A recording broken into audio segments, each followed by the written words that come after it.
Ah, on y est arrivé, nous sommes en 2024. Ce n'était pas facile, dis à ton voisin que ce n'était pas facile. Ah oui, mais on est là. Amen.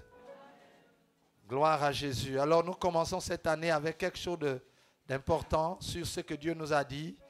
Et dans le message que Dieu nous a dit pour cette année, il nous a dit de nous préparer par rapport à Pharaon et d'avoir, pour ceux qui se souviennent qui étaient là dimanche, d'être disciplinés et rigoureux. Et Dieu nous a dit qu'il faut qu'ainsi vous sachiez que la foi, ce n'est pas croire en tout. Et ça, c'est une grande déclaration. Je vous assure qu'on peut écrire des livres là-dessus. Et c'est important pour nous de le savoir. Et pour être victorieux, être dans une année de conquête, une année de victoire, une année où Dieu nous parle, une année où nous changeons, nous shiftons, nous quittons un milieu pour un autre, une année où nous quittons une marche pour une autre marche, une année où on s'élève dans la foi, dans la vie, dans la société, dans la transformation personnelle aussi, ce qui est important parce que si intérieurement on n'est pas transformé, l'intérieur, le monde intérieur influence le monde extérieur. Les deux mondes se parlent. Si ton monde intérieur est un monde de jalousie, un monde de tristesse, le monde intérieur va dire au monde extérieur que celui-là, c'est un triste. Et donc, partout où tu passeras, le monde extérieur s'arrangera à mettre la tristesse autour de toi parce que c'est ce que tu es. C'est la loi de la correspondance. C'est important. Donc, ne pensons pas qu'on peut être dans le cœur bizarre et puis dans la vie, on est bien. Ce n'est pas possible. Selon Dieu, ça ne marche pas. Si ça marche pour vous comme ça, soit c'est la grâce de Dieu, ou bien c'est Satan qui est en train de vous propulser. Parce que Satan propulse les gens qui ont des mauvais cœurs. Voilà. Des gens qui sont méchantes, qui sont bizarres. Donc il les propulse dans le bling-bling du monde physique et ils croient qu'ils sont arrivés alors qu'ils sont en train de se détruire. Donc c'est important. Dieu n'élève pas.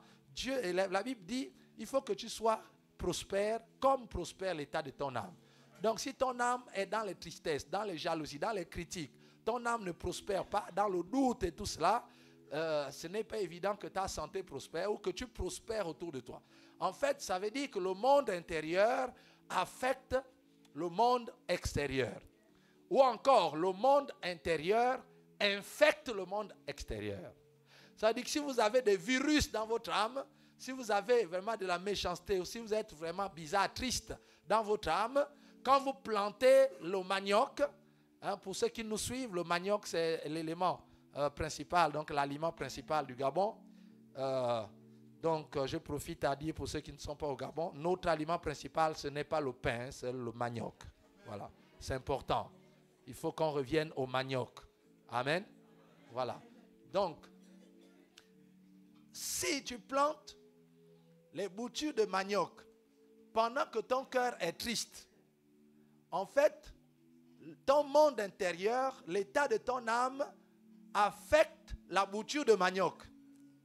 Et donc la bouture de manioc là, va pousser avec la tristesse. Ne sois pas étonnant que ces maniocs ne donneront jamais le tubercule parce que c'est un manioc triste.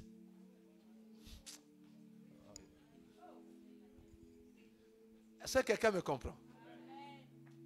Et quand Dieu fait des déclarations comme ça, les gens ne notent pas. Tellement ils sont habitués à ce que souvent la barre est haute, pour eux c'est normal. Ce n'est pas normal, il faut noter. Je vous assure, l'état avec lequel tu conçois, tu fais quelque chose, en fait c'est l'état de ton âme qui affecte ce que tu fais physiquement. Et c'est important. Amen. Regardez des couples. Eux-mêmes, ils peuvent voir quand les couples font des enfants. Vous avez 5, 6, 7 enfants, 2, 3. Regardez le comportement des enfants. Vous verrez que ces enfants-là ont été affectés par l'environnement dans lequel vous étiez lorsqu'ils ont été conçus. Remontez les mois et retrouvez le mois de la conception et voyez ce qui se passait autour de vous et dans votre vie. Vous verrez que ça a affecté le comportement de l'enfant.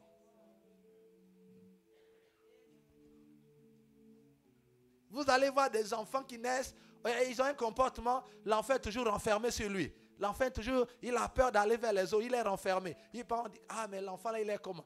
Remonte comment il a été conçu. Et quand on remonte, on voit que l'enfant a été conçu au mois de mars, mars 2002. Et en mars 2002, il y avait un problème entre monsieur et madame. Madame reprochait quelque chose à monsieur, mais elle n'avait pas dit. Elle avait gardé ça dans le cœur, donc elle ruminait dans le cœur. Et c'est dans cette atmosphère que l'enfant a été conçu. Donc l'enfant était affecté par le fait de garder les choses dans le cœur et ne pas dire. Est-ce que quelqu'un me comprend? Et quand l'enfant naît, ça devient un caractère et un comportement pour l'enfant. Mais en fait, c'est né de sa situation. Voilà pourquoi on dit, et tous les enfants, ils ne se ressemblent pas. Chacun a son caractère. Et ce caractère-là est affecté parce que Dieu te fait participer dans le caractère de ton enfant. Génétiquement et même dans ton âme, tout. Donc Dieu te fait participer. Voilà pourquoi les enfants ressemblent aux parents même dans les caractères. Donc Dieu permet qu'on puisse donner un bagage caractériel à l'enfant. Donc ça dépend de l'atmosphère dans laquelle on est. Regarde tous tes enfants, tu verras que le caractère, c'est que tu étais au moment de la conception. Ça agit sur l'enfant. Parce que je souhaite que tu prospères à tous égards comme prospère l'état de ton âme. Donc l'état de mon âme affecte tout ce que je fais à l'extérieur. Wow. Amen. Vous allez voir, il y a des enfants qui naissent, ils ont naturellement un comportement entreprenant. Donc il est là, il bouge dans tous les sens. Lui là, il a été conçu pendant les temps de jeûne et prière, pendant les temps où il y avait une soirée de louange, les parents étaient en train de bouger, c'était la joie. Donc, quand ils sont rentrés le soir, ils ont conçu l'enfant dans la continuité de la joie. Et l'enfant était affecté par cette atmosphère de leur âme. Ça l'a affecté, ça continue. Donc c'est un enfant joyeux. Qu'est-ce que qui se passe?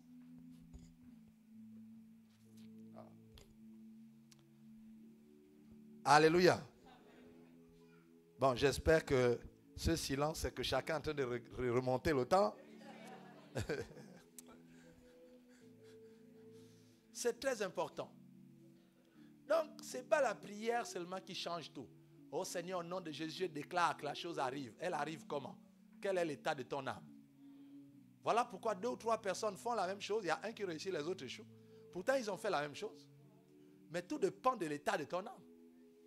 Ce n'est pas une affaire de nom de Jésus, je brise, j'appelle, je fais ceci. Non, tout part d'abord de l'état de ton âme. Et Dieu va t'exaucer en fonction de ça. Amen. Bon, on va laisser ça, on va revenir dans le message où on dit que Dieu vous bénit. Comme ça, au moins, c'est bon. Parce que là, ça fait trop réfléchir. Hein? Les chrétiens, on n'aime plus réfléchir. Croire, la foi, ce n'est pas croire en tout. Nous commençons ce module, on va parler de module encore, un thème. Un thème, la foi, ça c'est ce que Dieu nous a dit. On n'invente rien. La foi, ce n'est pas croire en tout. Donc, question, qui a la foi ce matin?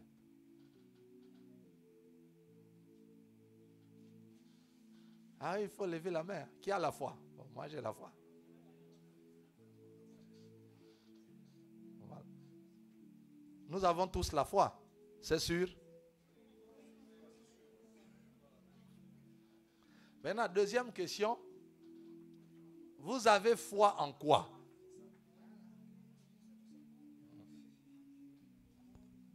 Vous avez foi en quoi?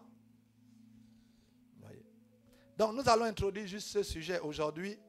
Nous sommes déjà en 2024. Il ne faut pas qu'on reprenne les habitudes de 2023. Hein? Voilà. Donc c'est important. Nous lisons. Nous avons 2 versets à lire. Romains chapitre 10, verset 17. Nous allons lire d'abord dans la version Louis II. Romains chapitre 10, verset 17. Ainsi, la foi vient de ce qu'on entend, et ce qu'on entend vient de la parole de Christ. Amen. Hébreux chapitre 11, verset 1. Hébreux chapitre 11, verset 1. Or, la foi est une ferme assurance des choses qu'on espère, une démonstration de celles qu'on ne voit pas. Amen. La foi est une ferme assurance des choses qu'on espère et une démonstration de celles qu'on ne voit pas. Donc, dans ce verset d'Hébreux 11, verset 1, nous voyons deux éléments principaux. Il y a une ferme assurance et une démonstration. Bon, on a une ferme assurance sur les choses qu'on espère. Les choses qu'on espère, ce sont des choses qu'on ne voit pas, mais qu'on espère. Et les choses qu'on espère, ce sont des choses qu'on connaît, sauf qu'on ne les voit pas. Mais nous avons connaissance. Tu ne peux pas espérer en quelque chose, tu ne sais pas de quoi il s'agit, mais tu espères. On ne va pas demander à un bébé, un enfant d'1 an, d'espérer sur le Gabon. On dit, qu'est-ce que tu espères sur le Gabon? Un enfant d'1 an ne connaît rien, il ne sait même pas qu'il est au Gabon. Hein? Donc, il ne peut rien espérer sur le Gabon, puisqu'il n'a pas la connaissance. L'espérance vient de la connaissance. C'est parce que je connais que telle chose existe, alors j'espère en cela. Mais la connaissance n'est pas forcément... Le fait de connaître quelque chose ne veut pas dire qu'on voit la chose. Voilà. Je sais que les maisons existent. Je sais que la voiture existe. Il y a un modèle de véhicule que j'aimerais avoir. Mais ce modèle existe. J'ai connaissance de ce modèle de véhicule. Sauf que je ne le vois pas devant moi. Il n'y a rien. Quand je sors de ma maison, il n'y a rien. Il n'y a pas de voiture. Mais j'ai la connaissance. C'est-à-dire que vous pouvez même rêver ce véhicule-là. Vous avez l'image du véhicule dans la tête. Vous savez que ça existe. La marque, tout. Sauf que quand vous ouvrez les yeux devant chez vous, il n'y a rien. Mais ce n'est pas parce qu'il n'y a pas cette marque devant votre maison que cette marque n'existe pas chez le concessionnaire. Aïe. Alléluia. Donc, qu'est-ce qui vous reste? Lorsqu'on a la connaissance de ce qui existe, de ce qui est, et qu'on n'a pas, qu'est-ce qu'on fait? On espère. Premièrement, il est impossible d'espérer quelque chose qu'on ne connaît pas.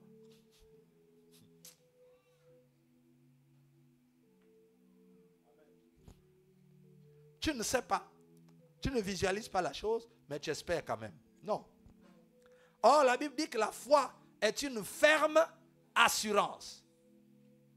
Donc, on est assuré, mais d'une manière ferme, c'est-à-dire sans douter. Sur ces choses que je connais, mais que je n'ai pas. Donc, j'ai une ferme assurance que ce que je connais et que je n'ai pas là, je dois le démontrer.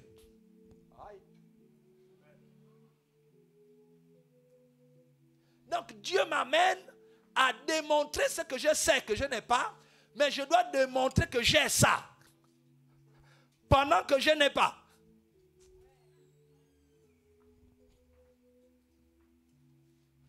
Wow. Alors, comment démontrer aux gens que j'ai ce que je n'ai pas, mais que je connais? Enfin, je sais que j'ai, mais physiquement, je n'ai pas ça. On ne voit pas. Mais je dois démontrer à tout le monde que ce que vous ne voyez pas chez moi là, j'ai ça. Aïe.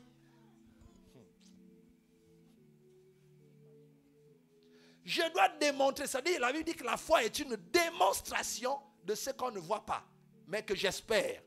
Donc, je ne vois pas la guérison. Les gens, quand les médecins me touchent, je suis malade, j'écris. Aïe, aïe, ça fait mal. Quand on met les scanners et tout ça, là, on sort tout le diagnostic et voilà, on voit la maladie. Oui, c'est percé là-bas, ceci, c'est là. Ils interprètent tout ça, c'est ce qui est.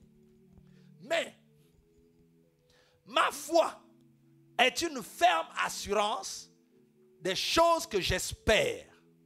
J'espère en quoi? J'espère en la guérison. Mais pourquoi j'espère à la guérison? J'espère à la guérison parce que je sais, j'ai connaissance de la guérison. J'ai une connaissance de la guérison que Dieu guérit ou que Dieu m'a guéri. J'ai la connaissance. Pas le savoir, la connaissance. Aïe. Je connais que Dieu guérit les gens. Et que depuis Golgotha, Dieu m'a guéri. Donc j'ai la connaissance de ma guérison.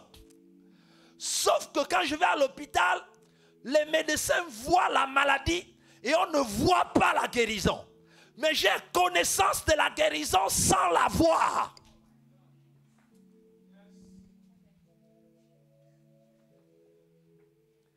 Et la Bible me dit que ma foi va m'amener à démontrer à tout le monde que je suis guéri. Donc je dois démontrer pour que les gens voient ou que je suis guéri, alors que les appareils montrent que je ne suis pas guéri.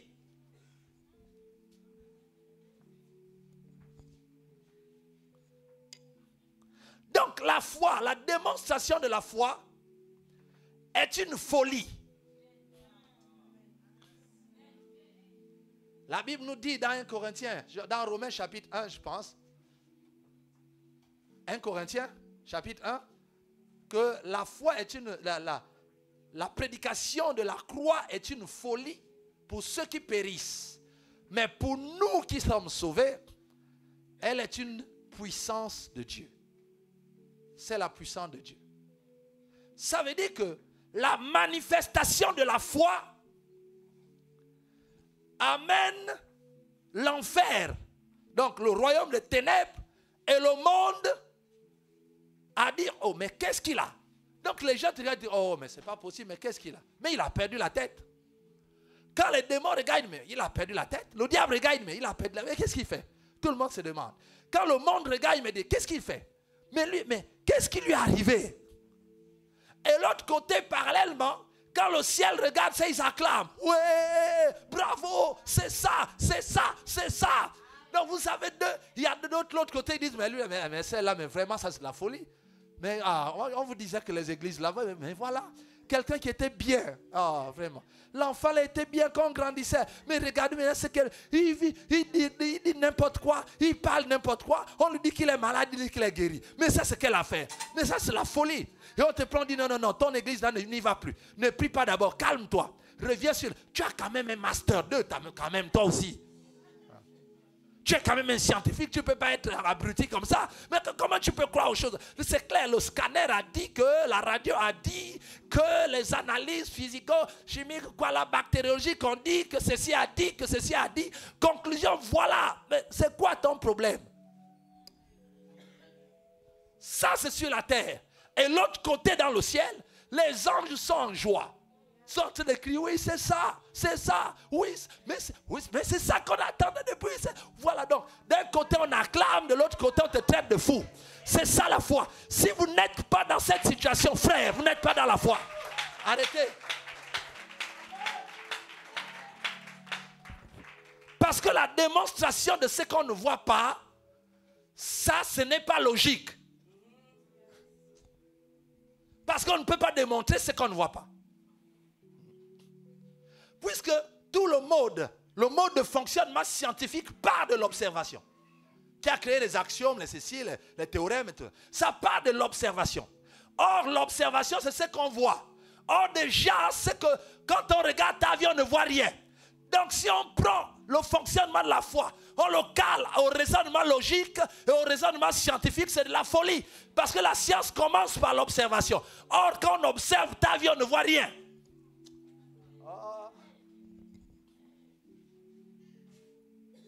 Mais la foi est une ferme assurance des choses qu'on espère et une démonstration de celles qu'on ne voit pas. Alors, comment je peux démontrer que je suis bien habillé alors qu'on ne voit pas les habits sur moi?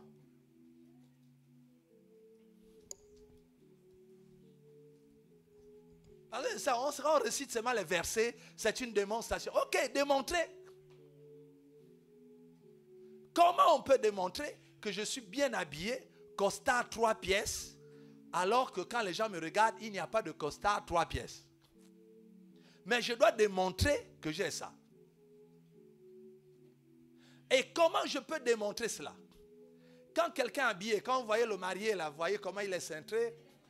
Ça veut dire que si on lui dit de sauter, il ne va plus sauter comme quand il est souvent en jean.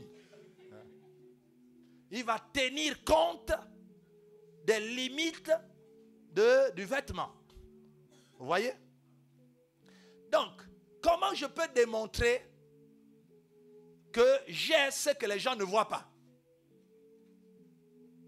Donc ça, je ne vais pas créer le vêtement puisqu'on ne le voit pas. Mais je dois démontrer que j'ai ça. Alors, l'un des éléments par lequel je démontre que j'ai sur moi un costume que je n'ai pas, c'est déjà mon attitude et ma manière de marcher, de m'asseoir. Est-ce que quelqu'un me comprend? C'est-à-dire que, hey, frère, donnez-moi une chaise. Ah, vraiment, 2000, lorsque j'arrive pour m'asseoir, je suis en costume, il y a une manière de s'asseoir. Donc, si la tenue est un peu serrée, je tire un peu les mains, voilà. Je m'assois doucement pour que ça se déchire. Je ne viens pas des autres. Parce que je sais que le costard est sur mesure. Hein? Vous voyez. Et donc, je dois faire attention. La manière dont je m'assois. Donc, démontrer cela.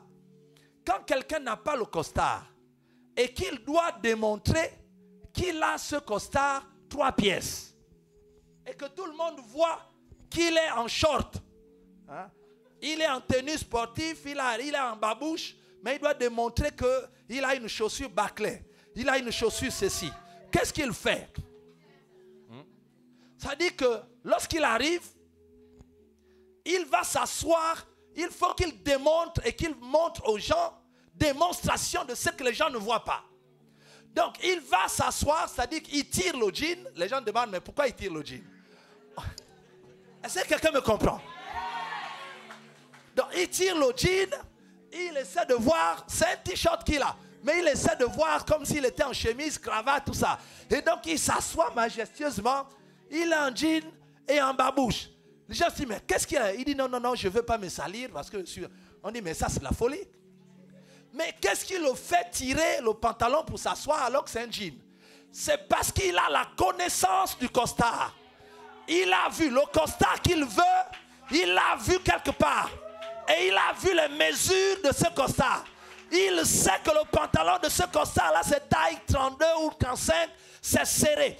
Donc, il se met dans la peau de ce costard qui est encore au magasin. Aïe, aïe. Oh. Donc, comment il démontre? Il démontre qu'il a un costard qu'il n'a pas parce qu'il a la connaissance du costard. C'est parce qu'il a vu le costard, il connaît les mesures du costard qu'il n'a pas, mais il a la connaissance. Et en fonction de cette connaissance, il adapte son comportement. Il s'assoit, il marche comme s'il avait le costard qu'il a vu dans les vitrines. Aïe, aïe, aïe, aïe, aïe.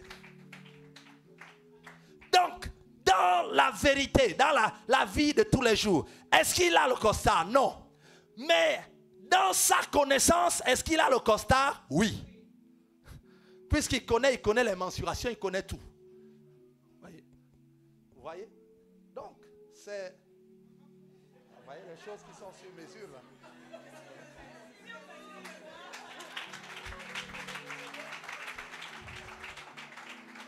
Alléluia.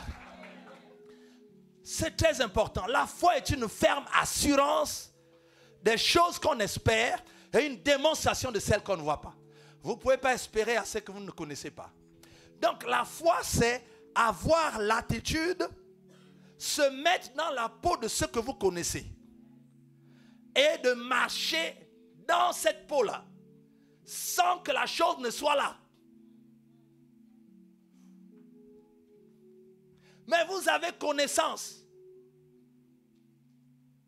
Sans la connaissance, il n'y a pas. C'est-à-dire que c'est impossible. Ça, c'est la foi.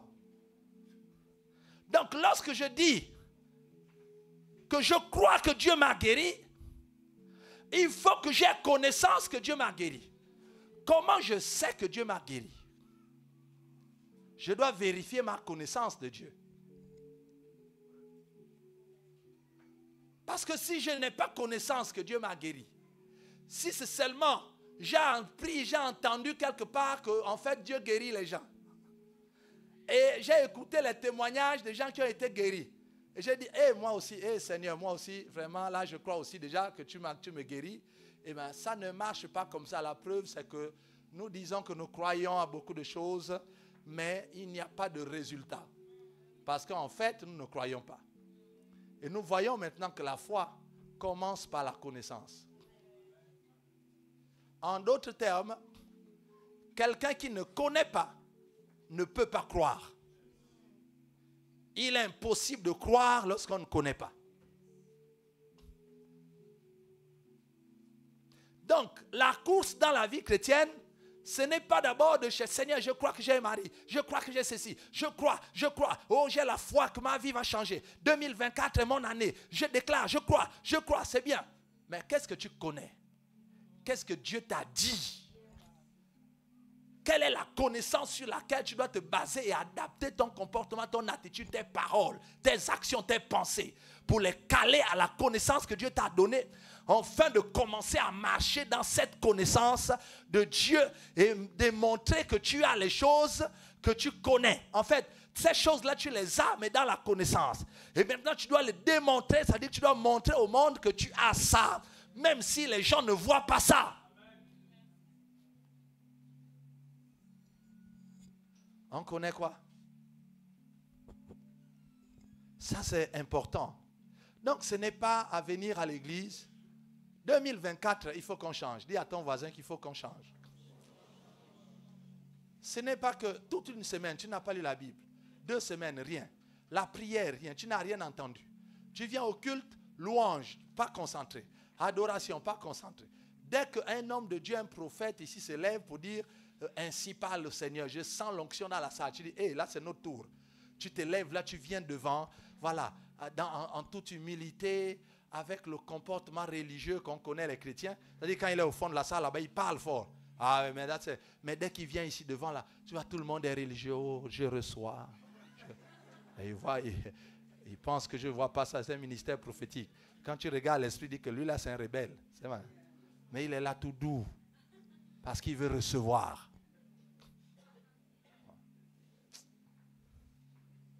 Faut pas. S'il y a des ministères, vous trompez les gens, ce n'est pas ici. Parce qu'ici, c'est un ministère prophétique. Donc, quand Dieu fait grâce, sachez que les 50% de temps que vous venez devant là, pas tout le temps, mais Dieu fait grâce. On vous scanne. Bien. Parce que dans le monde spirituel, l'orgueil a un visage. Dans le monde des esprits, la paresse a un visage. Dans le monde, c'est-à-dire que quand vous arrivez là, parfois ça s'affiche. Et que bon, on va prier, c'est un frère, on va encore faire comme. Mais je sais que je suis en train de prier pour un paresseux.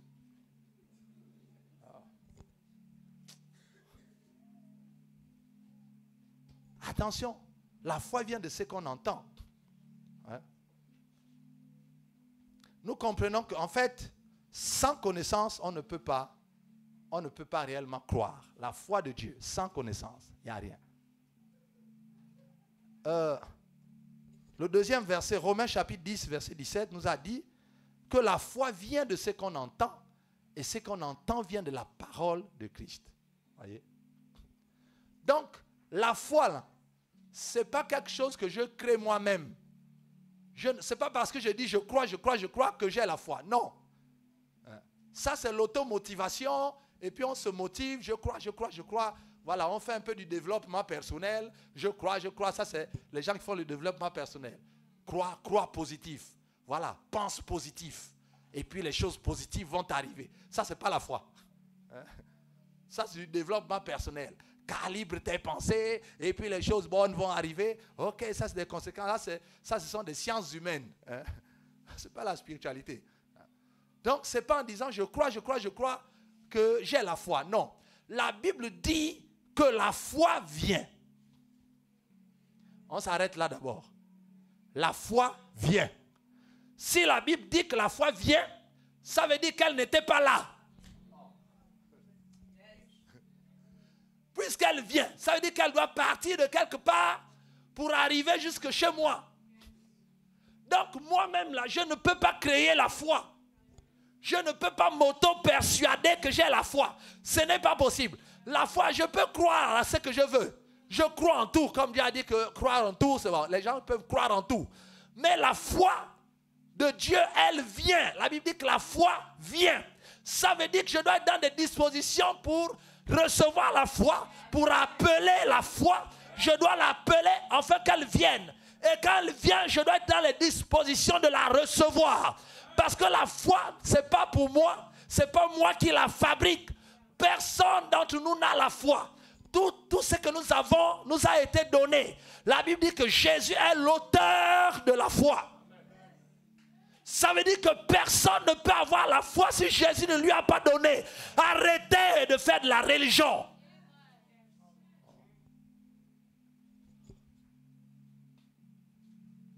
Il est l'auteur. Et quand il crée la foi, et la foi vient. Donc la foi vient vers les enfants de Dieu. Par quel véhicule? La foi vient de ce qu'on entend. Et ce qu'on entend là, c'est la parole de Christ. Donc le véhicule de la foi, c'est ce qu'on entend.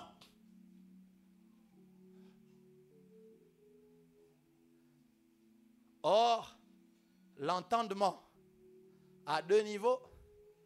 L'entendement est spirituel. C'est aussi dans l'intelligence, dans l'âme. C'est là où il se trouve l'entendement, l'intelligence. Et avec l'intelligence, et oui, justement l'intelligence, on a un entendement, c'est-à-dire qu'on peut recevoir, analyser les choses et les comprendre. Mais au niveau physique, l'entendement, ça passe par les oreilles. C'est-à-dire que si on n'écoute pas, on ne peut pas entendre. C'est-à-dire comprendre un peu ce qui est dit. Si je suis déjà sourd, je ne peux plus entendre. Donc la foi vient de ce qu'on entend. Ça veut dire que ça passe par ce que j'écoute. Et quand j'écoute, ça rentre, je comprends. Ou j'analyse, je comprends. Donc ça vient de ce qu'on entend. En d'autres termes, la foi ne passe pas par les yeux, mais par les oreilles. Tu peux à beau voir les miracles. C'est-à-dire que les gens font... Renard Bonquet est venu au Gabon. Il a fait des miracles, les infirmes se sont levés. On a vu des miracles il y a pas, récemment avec l'évangéliste Dag. On a vu, on était des milliers au stade. On a vu des miracles. Nous avons tous vu. Est-ce que ça nous a donné la foi? Après ça, certains sont repartis dans leur incrédulité, dans leur doute, dans leur péché. Le fait d'être dans une église où Dieu fait les miracles n'est pas synonyme d'avoir la foi. Tu peux assister à avoir les miracles tous les jours. Mais les disciples étaient avec Jésus, tous les jours ils voyaient les miracles. Mais Jésus les appelait hommes de peu de foi. Pourquoi? Alors que tous les jours ils voyaient des miracles extraordinaires. Au point où Jean dit que tout ce que Jésus a fait et dit, si on écrivait cela, eh bien, le monde n'allait pas contenir. C'est des livres, c'est impossible. Il a tellement fait. Ça veut dire que chaque jour, Jésus faisait des miracles extraordinaires, mais ce qui a été sélectionné pour notre édification. Mais ce n'est pas tout ce que Jésus a fait qui est écrit. Donc vous imaginez le nombre de miracles que les gars là assistaient chaque jour, chaque nuit.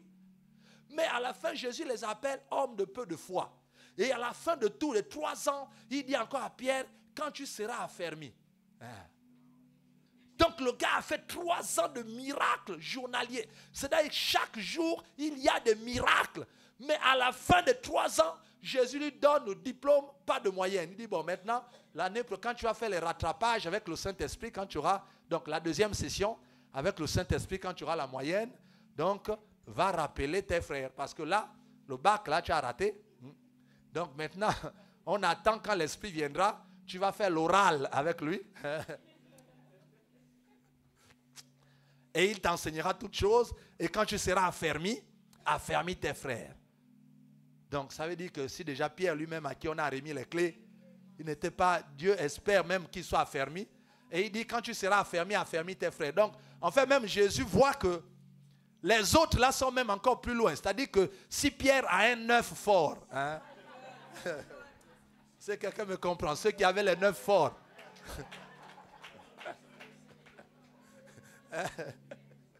Ceux qui réclamaient le passage avec un œuf fort.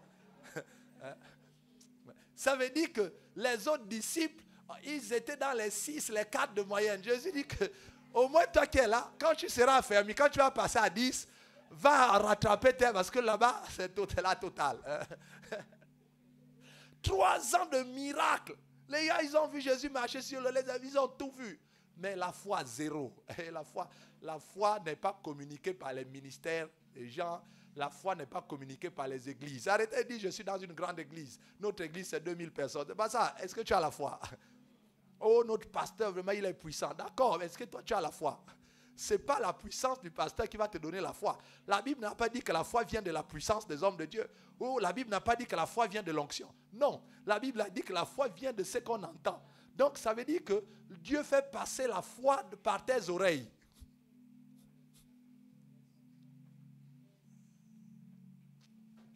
Donc, si tu n'entends rien, tu peux voir, tu peux même toucher.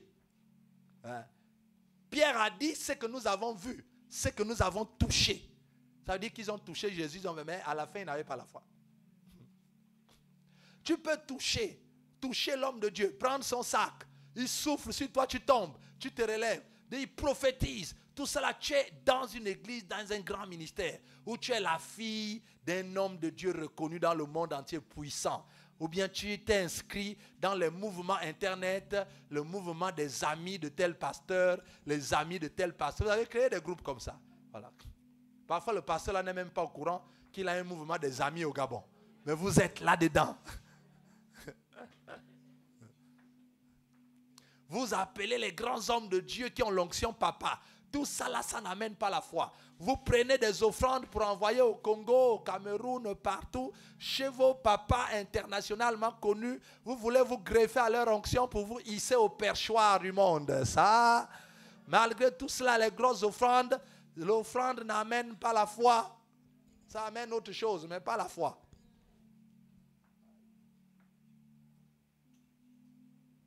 Faites tout ça. La foi vient de ce qu'on entend. Si tu arrêtes d'entendre, tu as coupé le pont du passage de la foi. C'est fini. On reprend. Si tu arrêtes d'entendre, le chemin entre Dieu et toi est coupé par lequel Dieu envoie la foi. Dieu va t'envoyer maintenant autre chose, la grâce, tout ce que tu veux, mais jamais la foi. Dieu peut exaucer à tes prières. On peut t'imposer les mains, tu reçois l'onction, mais pas la foi. Parce que le chemin de la foi, c'est l'entendement. Entendre. C'est comme aujourd'hui, on peut faire véhiculer les choses, mais le train a ses rails. On ne peut pas prendre le train et le mettre sur la route pour dire, maintenant roule. Non, le train a son chemin. La foi a son chemin. On ne peut pas mélanger la foi avec l'onction, avec les miracles, avec ceci. La foi n'est pas dans le prophétique. Non. Oh, j'ai eu une prophétie, j'ai eu ceci. Non. La foi, ce n'est pas manifester les dons spirituels. Non. Ça, c'est des dons spirituels. Ça, c'est d'autres chemins. La foi a son chemin. Comme dans un pays, le train a son chemin. Il n'y en a pas deux. Vous ne verrez jamais le train. Je ne sais pas, il est où? Notre frère, voilà, Évariste, on ne verra jamais le train là, garé au PK6, en train de dire tous ceux qui veulent aller au Yem, venez. Impossible. Le train a son chemin. La foi a son chemin. La foi vient de ce qu'on entend.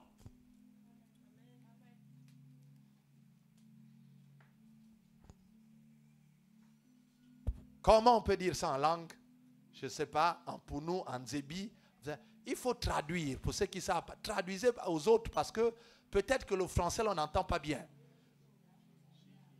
Mais chaque année, les années passent, on fête les 31, on reprend les mêmes choses, on recommence. Dis à ton voisin, cette année, il faut que ça change. Les gens ne veulent pas, surtout les chrétiens d'aujourd'hui, ils veulent être pépères, ils n'entendent plus Dieu. Ils ne veulent plus entendre Dieu. Ils n'entretiennent pas la voie ferrée. Tout le temps, il y a des déraillements. Aïe, aïe, aïe.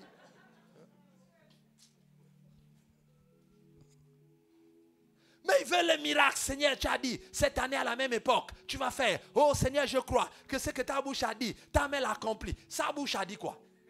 Qu'est-ce que tu as entendu? Tu dis ce que sa bouche a dit. Ça, c'est quelqu'un d'autre qui a écrit ça dans la Bible. Parce que lui, il avait entendu la bouche de Dieu parler. Il a écrit. Toi, tu as entendu quoi? Vous empruntez les choses que les autres ont fait dans la Bible. Vous dites, ce que ta bouche a dit, ta main l'a accompli. Ça, c'est pour celui qui a écrit. Vois d'abord l'auteur. Parce que c'est à lui. C'est lui qui a entendu ce que sa bouche a dit, il a écrit. Pour te donner un exemple, que toi aussi vas entendre la bouche de Dieu.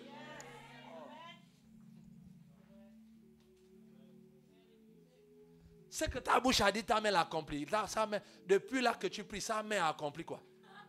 Honnêtement, sa main a accompli quoi? Rien. Arrêtons cette chrétienté vraiment de militants. On devient comme des militants. Et l'église, Christ devient comme un parti politique. Et nous sommes là les militants. Oye, oye. Non.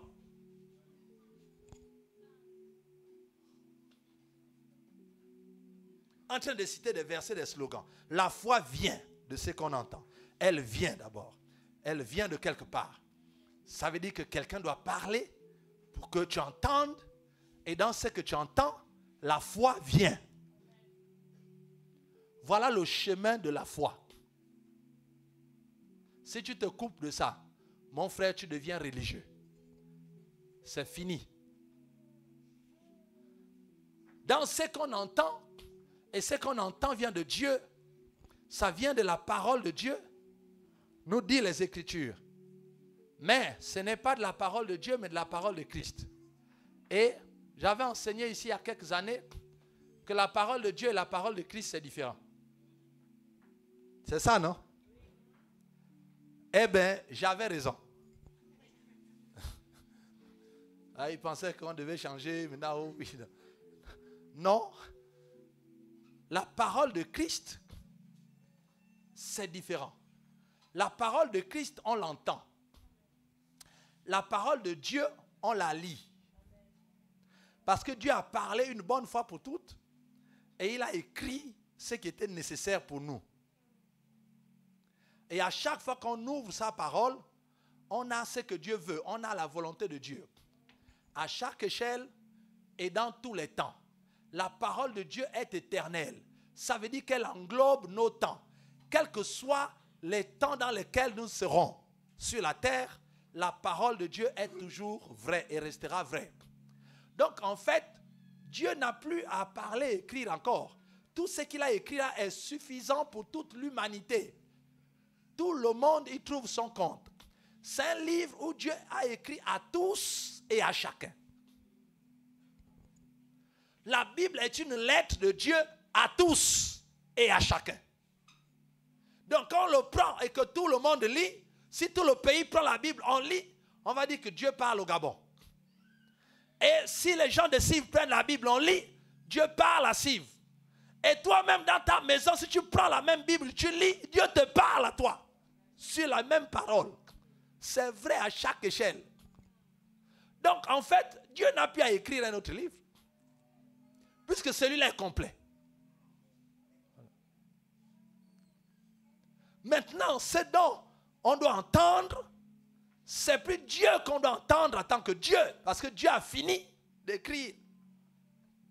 Maintenant, nous devions entendre maintenant la parole de Christ.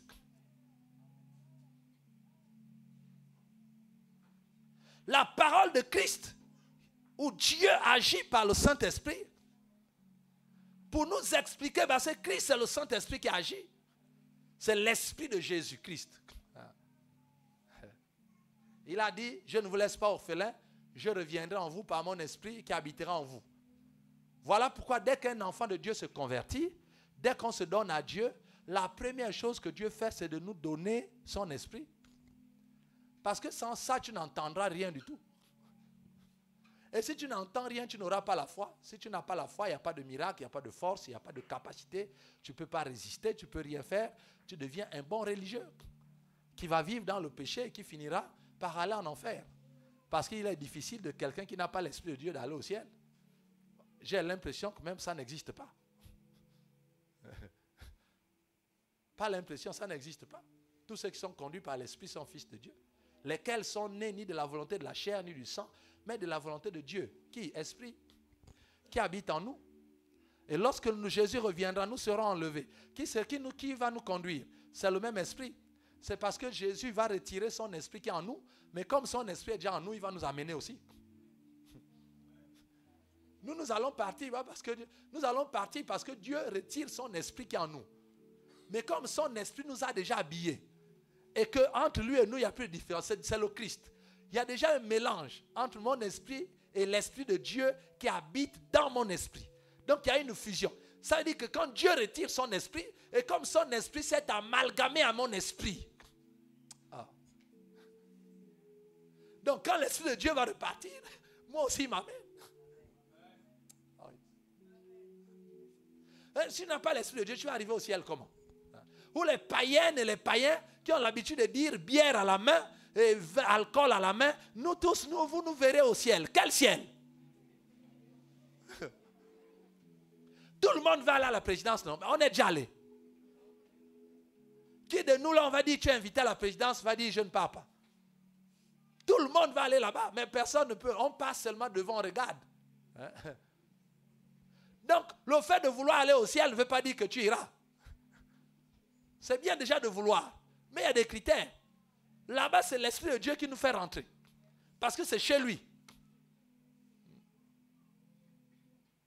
Donc, si on n'a pas l'Esprit de Dieu, on n'a pas la foi, on n'est pas né de nouveau, on n'entrera pas. Arrêtons-nous le... Oh, nous aussi, vous verrez. Jésus a dit, les premiers seront les derniers. Les derniers seront les premiers. Bon, toi, tu es sûr que tu es dernier. Ou que tu es premier. Je vous rappelle que Dieu n'a rien dit pour ceux qui sont au milieu. Ni premier, ni dernier. Ils sont dans la masse.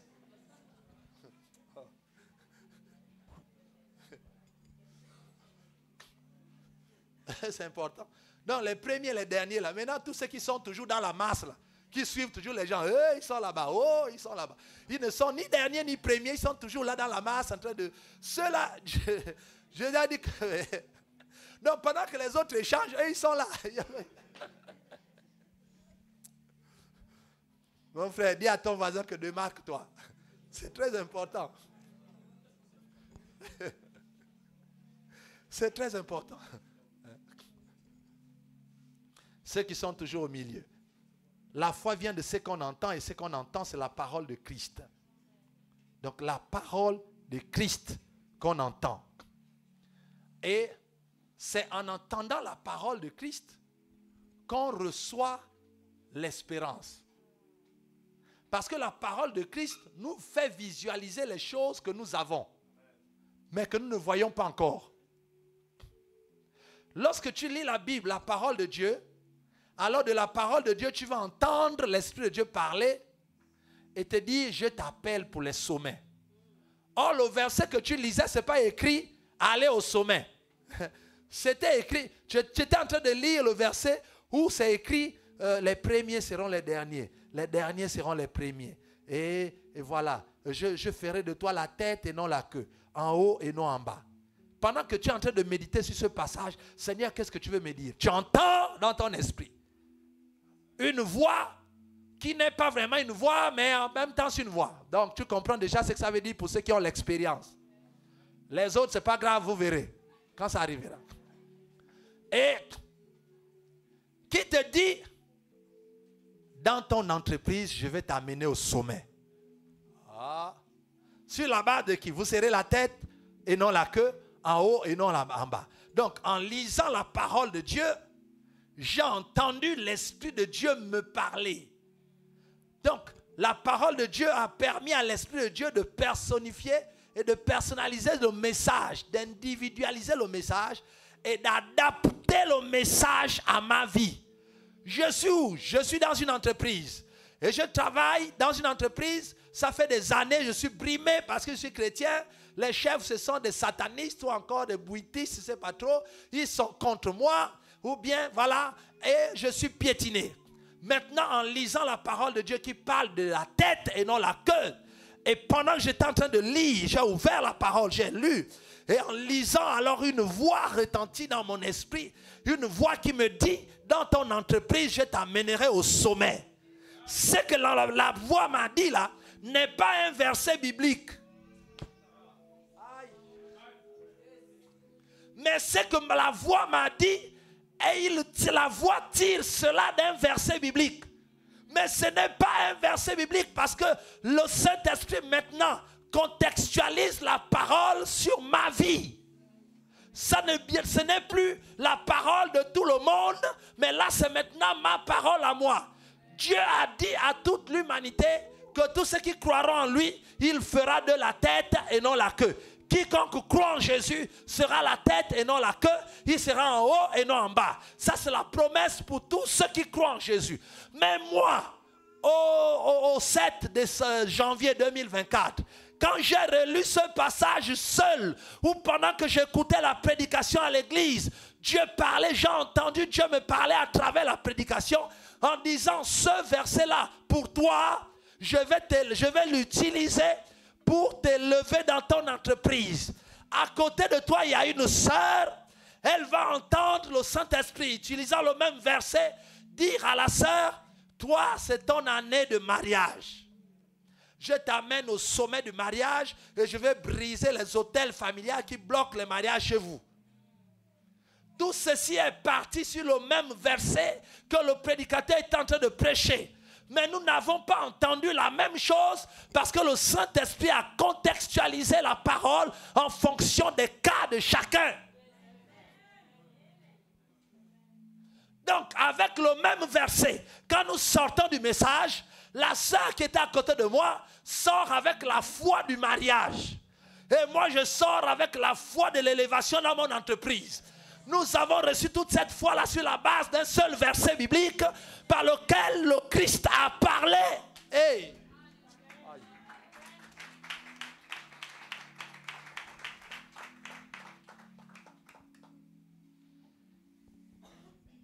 Wow. Donc, la foi ne vient pas des versets bibliques texto.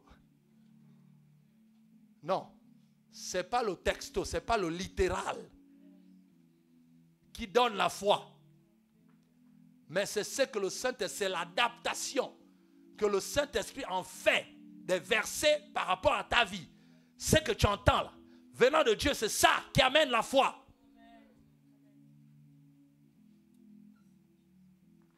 Ça veut dire que quand la prédication passe, ou quand je prie, ou quand tu lis la Bible, tu dois être attentif. Tu ne dois pas lire la Bible en baillant. Et ainsi, et Marie, Allah. Ah ouais, mais là c'est trop long. Et puis bon, Abraham engendra, Isaac engendra. Bon, là c'est bon encore. Quand on dépasse les Moïse et tout ça là, on rentre dans les rois là-bas. Ouh là là. On rentre maintenant dans les Mathanaël, les Titiel, tout ça là. Dis bon, l'épée Banga avait dit quoi? Quand on lit combien de chapitres là?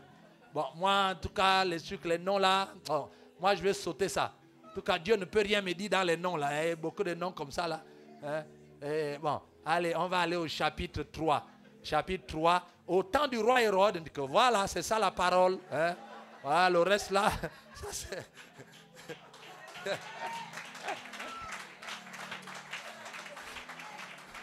Wow.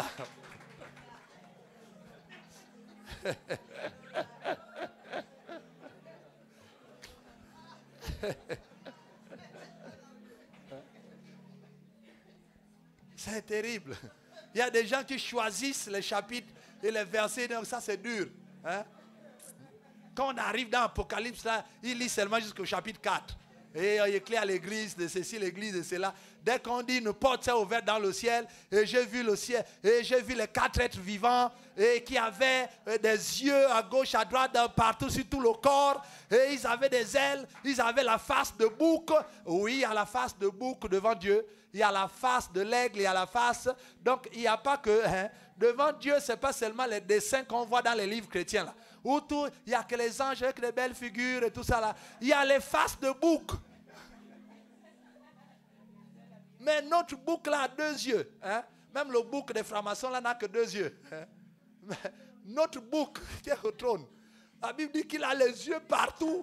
partout sur tout le corps. Il a les yeux partout, donc les ailes, un esprit bizarre et tout ça. Et quand tu regardes sur la tête d'un bouc, il te dit bienvenue mon fils. Tu dis, hey!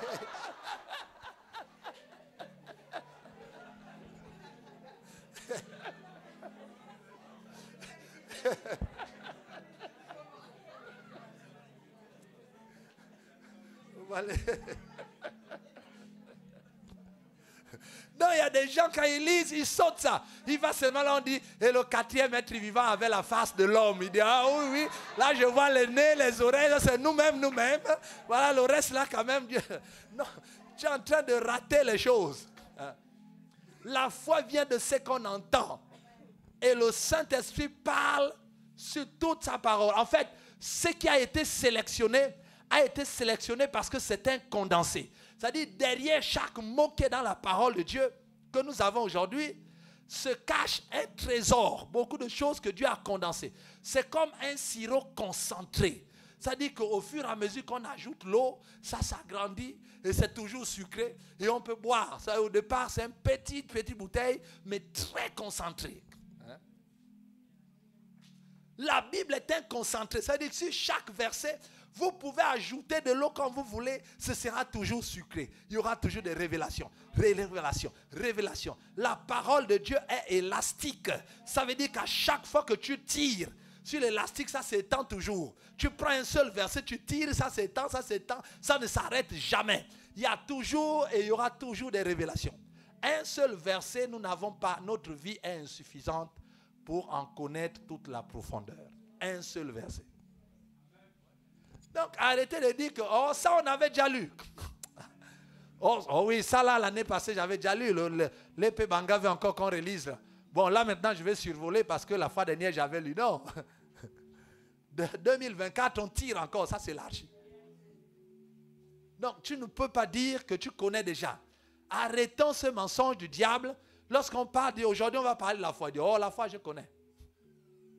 Mon frère, si tu connaissais, tu n'allais plus être là avec nous. Si vraiment la foi, tu connaissais, là, tu n'allais plus être là avec nous. Ça veut dire que nous tous là, on devait s'asseoir, on te laisse la chair parce que tu connais. Tu ne peux pas dire que tu as la foi, tu connais la foi, et nos vies sont celles que nous avons là. Ah non. C'est pas ça. Il faut aller plus loin. La foi vient de ce qu'on entend. Et ce qu'on entend, c'est la parole de Christ. Donc il faut entendre. Il faut chercher la parole pour entendre. Quand je lis la Bible, tant que je n'ai pas entendu, je n'arrête pas. Parce que mon objectif, ce n'est pas de lire, mais c'est plutôt entendre pendant que je lis. L'objectif pendant la prière, ce n'est pas de prier, mais c'est d'entendre pendant que je prie. Parce que la foi vient de ce qu'on entend. L'objectif à l'église, ce n'est pas de servir Dieu, mais c'est d'entendre pendant que je sers Dieu. En fait, prier, lire la Bible, servir Dieu deviennent pour moi des moyens d'entendre. Parce qu'en fait, tout est lié à ce que j'entends. Donc, lorsqu'on me dit, viens servir Dieu, je me presse. Je m'empresse, pourquoi? Parce que je sais que c'est un autre moyen pour moi d'entendre. J'ai besoin d'entendre, en fait, que la foi vienne. Viens à l'église, on va faire quoi? Rien de prière. Ça, c'est un autre moyen d'entendre. J'arrive parce que je veux entendre Dieu parler. Je veux que ma vie change, je veux entendre. Entendre parce que c'est de là que vient la foi. Et la foi vient la puissance, l'onction, tout ce qu'on attend, on a besoin là. Donc, tout ce qu'on fait au niveau de l'église et dans la vie chrétienne ne sont que des moyens que Dieu multiplie pour te donner la possibilité d'entendre. Parce que si tu n'entends pas, tu es foutu. Au sens propre du terme. Et ça, si tu n'acceptes pas ça, tu auras une vie chrétienne médiocre. Il y a des gens qui pensent que s'ils n'entendent même pas Dieu parler, ce n'est pas grave. Ils ont le pasteur qui est là, papa, qui va faire... Hey, sur ta vie, si toi-même tu n'entends pas, Dieu voit que tu ne veux pas entendre. Quand tu viendras chez papa, là, il t'impose les mains, Dieu ne va pas lui dire. Parce que toi-même, déjà, tu ne veux pas entendre. Dieu veut te parler, tu ne veux pas entendre. Mais tu viens chez le pasteur, pasteur, que dit Dieu? Quand il check là-bas, Dieu ne dit rien. Dieu fait la bouche que toi-même, tu ne veux jamais entendre. Donc, c'est maintenant dans la bouche de quelqu'un d'autre que donc, c'est ma bouche là que tu veux, comme les autres disent, manger piment dedans. Tu as ton problème avec Dieu, tu ne veux pas entendre Dieu, rebelle, tu veux me mettre là-dedans. Pasteur, vois un peu qu'est-ce que Dieu dit sur moi. Mais toi-même, Dieu te parle, à tous les messages, Dieu te parle. Tous les dimanches, Dieu te parle. Tu ne veux pas entendre, tu entends seulement les temps de prière. Tu fais le triste, Seigneur, mes problèmes là. Mais tes problèmes là sont résolus parce que tu dois entendre. Tu es venu pour que Dieu te donne des solutions. Il faut que tu entendes. Mais si tu n'entends rien. Donc vous voyez que la boucle se boucle. Hein? Ça se boucle. Pour entendre, il faut le Saint-Esprit. Pour le Saint-Esprit, il faut être né de nouveau. Donc si on n'est pas né de nouveau, c'est déjà mort. L'affaire est déjà finie. On est déjà mort avant même la guerre. C'est terminé. Donc si on est né de nouveau, l'Esprit de Dieu habite en nous. Et l'Esprit de Dieu va nous aider maintenant. Il va parler. Ça veut dire qu'à chaque fois que tu ouvres la Bible, l'Esprit se met à parler. Parce que la Bible, c'est la parole de Dieu. Et c'est le même Esprit qui a écrit. Donc ouvrir la Bible ou entendre un message de Dieu, venant de la parole de Dieu, c'est ouvrir la bouche de Dieu. En d'autres termes, Dieu est obligé de parler quand tu ouvres sa parole. Je reprends. Quand tu ouvres la parole de Dieu, dès que tu ouvres la parole de Dieu pour lire, entre guillemets, même si Dieu ne voulait pas parler, il est obligé parce que tu as ouvert sa bouche. Est-ce que quelqu'un m'entend? S'il arrivait que Dieu ne veuille pas te parler, mais si tu ouvres sa parole, il est obligé de parler. Pas à cause de toi, mais à cause de sa parole, parce que tu as ouvert sa parole. Oh, la parole, ta parole à toi, chacun de nous a la parole. Quand quelqu'un est million, on dit qu'il a perdu sa parole. Il a perdu la parole. Donc la parole, c'est la faculté à parler, à articuler, à donner un sens au mot, tout cela, au son. Ça s'appelle la parole de Dieu. Ce n'est pas seulement le livre de Dieu. Non, ce n'est pas le livre de Dieu. C'est la parole de Dieu. Or, la parole, on parle. Ça veut dire que quand tu ouvres le livre, tu ouvres la parole de Dieu. Ça veut dire que la faculté de Dieu de parler, il se met à parler. C'est comme si on te dit, dis quelque chose. Tu es obligé de dire. Est-ce que tu as la parole? Oui. Dis ah. Tu parles. On ouvre la Bible, dit que c'est la parole de Dieu. Oui. Bon, Seigneur, j'ai ouvert ta parole. Seigneur, comme c'est ta parole, il est obligé de parler. Parce que la parole parle. Tu ne peux pas dire que tu as la parole et tu ne parles pas. Donc si ta Bible que tu as là est appelée parole de Dieu, ça veut dire qu'à chaque fois que tu ouvres, Dieu est obligé de parler. Puisqu'il doit confirmer qu'il a la parole. La parole, on parle. Donc à chaque fois que la parole de Dieu est ouverte, Dieu parle. Mais est-ce que tu entends?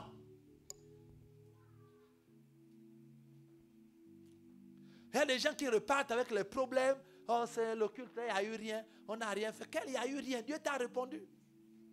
Mais tu n'as pas entendu. Tu n'es pas concentré là-dessus. Tu pensais que on suit seulement l'onction. Mais l'onction là, ça c'est dans les hommes que Dieu manifeste l'onction. Mais tout part de la parole de Dieu. La parole.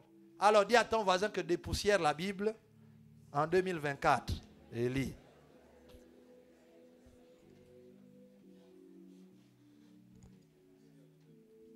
Alors, la version, ce qui est intéressant, comme je disais qu'on n'a pas besoin des textes originaux pour que le Saint-Esprit nous parle. Waouh! Quand le Saint-Esprit m'a parlé sur ce verset, je ne connaissais rien du grec ni de latin ni comment ça a été écrit. Mais le Saint-Esprit qui a écrit la parole a inspiré. Et c'est vrai. Et je vais vous ajouter un autre élément juste avant de partir, parce que nous sommes en introduction de ce grand thème qui est la foi. Ce n'est pas croire en tout, mais croire en ce que, aujourd'hui nous avons vu que c'est croire en ce que nous avons entendu. Croire à ce que nous avons entendu. Un prédicateur peut prêcher que Dieu rend riche, mais tant que tu n'as pas entendu ça dans ton esprit, tu auras du mal à avoir la foi. Tu vas croire parce que tu vois que les autres frères deviennent riches. Tu crois? Mais tu n'as pas la foi. Parce que Dieu ne t'a pas encore parlé personnellement sur la richesse.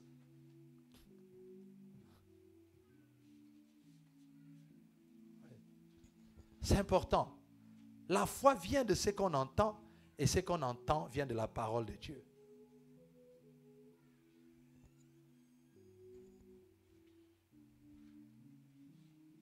Et je vous passe la phrase en grec. Ça, c'est pour mon prof de grec qui est en train peut-être de regarder en ce moment. Mais c'est important. En fait, là où on fait les cours, là où en faculté, à chaque fois qu'on arrive, on dit, vous avez prêché dimanche, vous avez utilisé le grec. D'accord, madame, vous n'avez pas besoin de ça. Elle dit, mais c'est important. La version originale, ça dit que tel que Paul a écrit ce verset-là, waouh, il dit, ainsi la foi, venant de l'écoute par la parole du Christ. Wow. Pas comme dans Louis II, c'est écrit, la foi vient de ce qu'on entend, et ce qu'on entend vient de la parole de Dieu. Il y a une nuance, mais ça c'est du français. Quand on passe en grec, je vais vous donner seulement 2 mots pour voir l'explication. L'expression par la parole du Christ, c'est écrit par, ça veut dire dia. Hein? Dia, et la parole, normalement, c'est logos. Logos, la parole.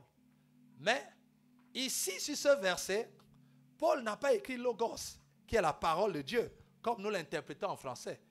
Il a écrit à la place de logos, enfin, il a écrit, le texte original nous parle de rhématos. Voilà. Donc, elle vient de rhématos. Donc, rhématos Christou. Rhématos Christou, en français, quand on dit par la parole de Dieu, ça veut dire la parole de qui? La parole de Dieu. Donc, de Dieu est un complément d'objet indirect. C'est ça, non? Or, si c'était le cas, on aurait dit diarematos Christo, avec l'oméga. Christo pour le complément d'objet indirect. Mais c'est écrit Christou. Christou, c'est différent. Ça vient de Christos, donc, mais Christou, c'est différent. Christou, c'est un autre cas. Mais voilà pourquoi Dieu est bon. Je comprends pourquoi Dieu n'a sélectionné que 2 langues pour écrire sa parole, l'hébreu et le grec. C'est tellement riche. Il dit, Christou, c'est une manière, c'est-à-dire quand on dit Rhématos Christou, alors là, grammaticalement, c'est différent. Et ça donne un sens particulier. Or, on devait dire par la parole de Dieu. Or, en français, par la parole de Dieu, ça veut dire, ou par la parole de Dieu, par quoi? Quoi, ici, dans notre phrase, dans le romain, la foi vient de ce qu'on entend, et ce qu'on entend vient de la parole de Dieu. Voyez. Normalement, dans la phrase, ici, si on traduit la phrase grecque en français, on devait avoir parole, ici, devait être comme un COD. Voilà. Parce que le sujet, c'est la foi. Voilà. Donc, on a la parole ou un autre COI, la parole de Dieu. Voilà. Qui mélange 2 compléments d'objets. Mais ça, c'est en français quand on voit le sens en français. Quand on repart en grec, ah non, c'est différent.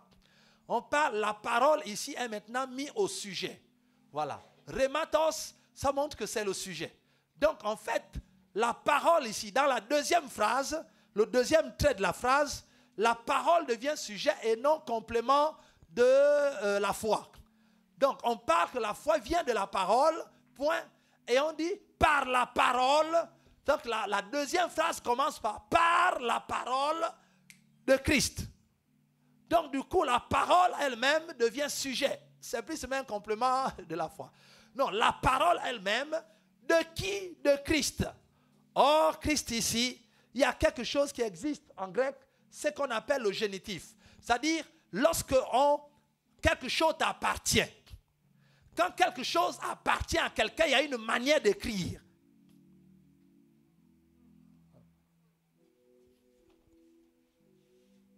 Donc, si on dit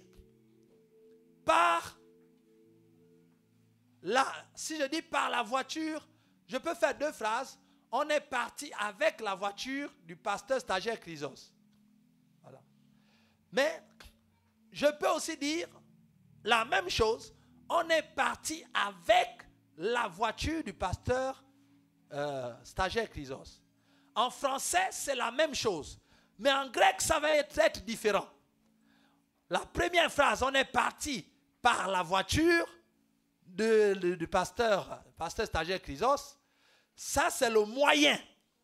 Ça dit qu'on a utilisé le moyen de la voiture du pasteur Chrysos. Mais on peut aussi dire, on est parti par la voiture du pasteur Chrysos ou avec la voiture du pasteur Chrysos, ou cette fois-ci, la voiture du pasteur Chrysos, on veut maintenant exprimer l'appartenance. C'est-à-dire qu'on a utilisé une voiture qui appartient au pasteur stagiaire Chrysos. Mais en français, c'est traduit toujours par la même phrase. Parce que le français est pauvre. Aïe. Or, la Bible dit ici, d'où l'arrivée de Christou. Or, Christou, c'est un génitif, ça veut dire qu'on est en train d'exprimer que la parole là appartient à Christ.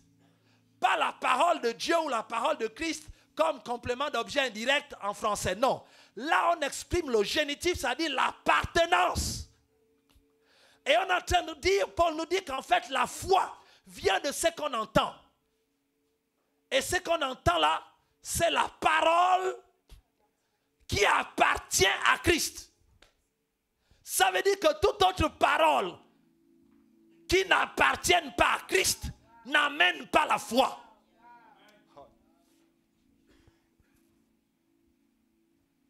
Ça veut dire que lorsqu'on prêche la parole, et si le Christ n'a pas libéré sa parole, ici c'est dans le sens où quelqu'un parle, ça dit qu'il a parlé sa parole. Ce qui a été dit là appartient à Christ. Ce n'est pas le prédicateur qui a inventé. C'est Christ qui a envoyé cela. Et les phrases, le message qui a été prononcé appartient à Christ. Ça veut dire que c'est Dieu lui-même qui a parlé sa parole. C'est ça là qui amène la foi.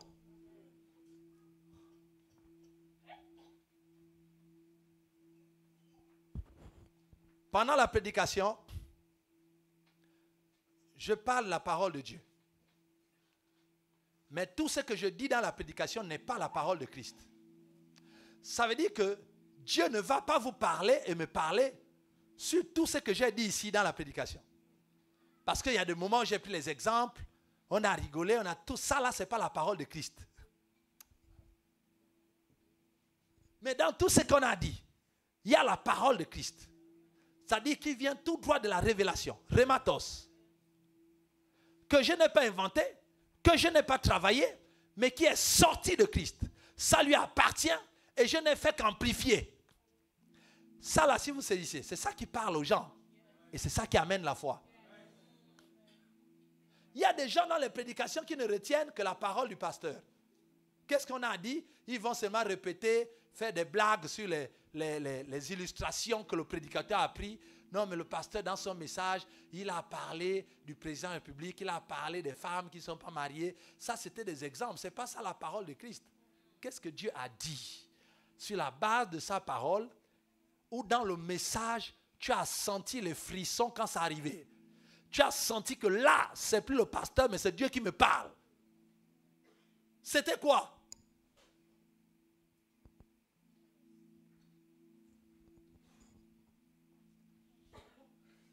La foi vient de la parole qui est prononcée, mais qui appartient à Christ, où lui-même il a parlé.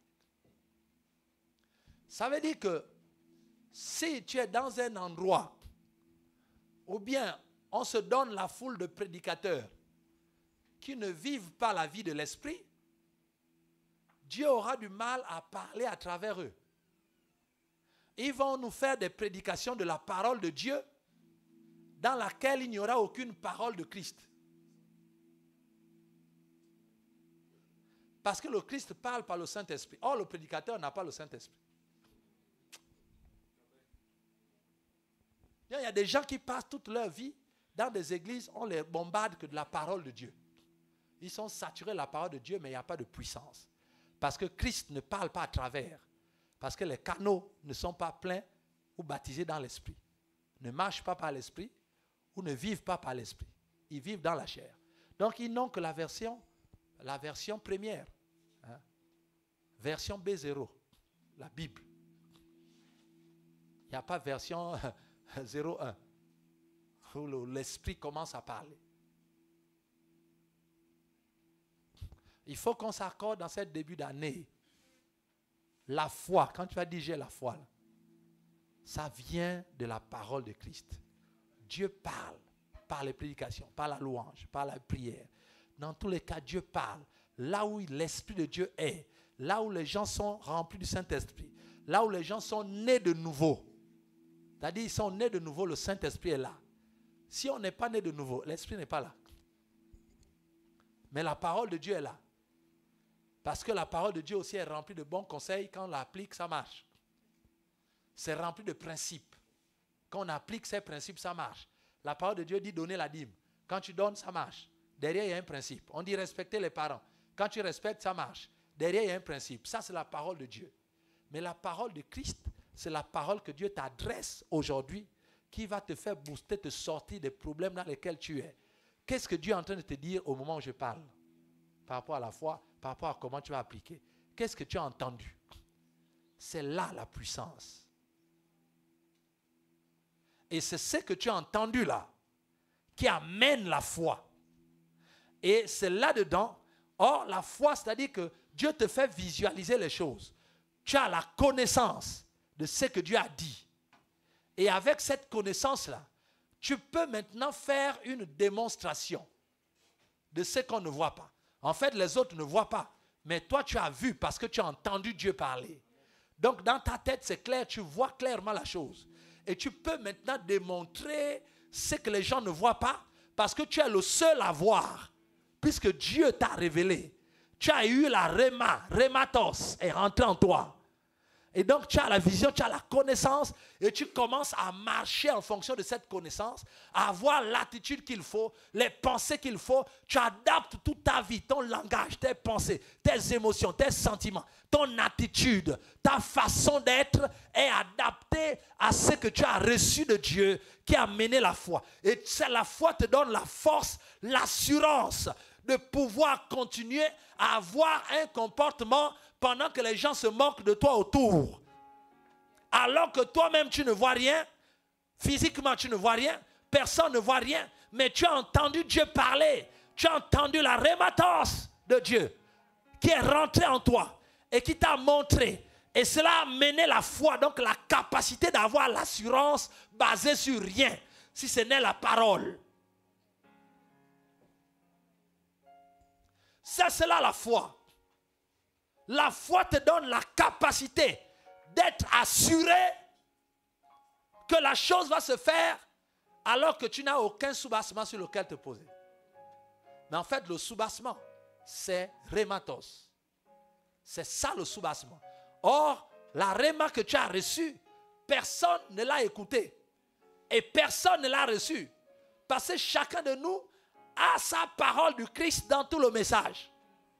Donc, ce que tu as reçu n'est pas comparable. Voilà pourquoi personne ne te comprendra. Parce que c'est toi seul qui as vu cela dans ton esprit. Lorsque Dieu a révélé. Qu'est-ce qui va nous rassurer que ça vient de Dieu? C'est l'accomplissement. C'est la manifestation de ta foi. Parce que ce sera une démonstration de ce qu'on ne voit pas. Qu'est-ce qui prouve que Dieu t'a dit que tu vas te marier? C'est lorsque ton comportement change, tes pensées, ton langage, ton attitude change et on voit la chose s'accomplir. C'est la seule façon que nous pouvons croire que ça vient de Dieu. Parce que nous qui sommes à l'extérieur de toi, on n'a pas eu ta réma. J'ai eu ma réma, moi. Donc, quand tu dis Dieu t'a parlé, on ne peut que te croire sur parole. Mais toi seul visualise la chose. Mais moi, je ne peux pas visualiser à ta place. Parce que la connaissance que le Christ t'a donnée dans ton esprit te donne une vision, te fait visualiser la chose. Donc, tu sais où tu vas. Ça te montre la chose. Maintenant, nous, on est là derrière, on voit.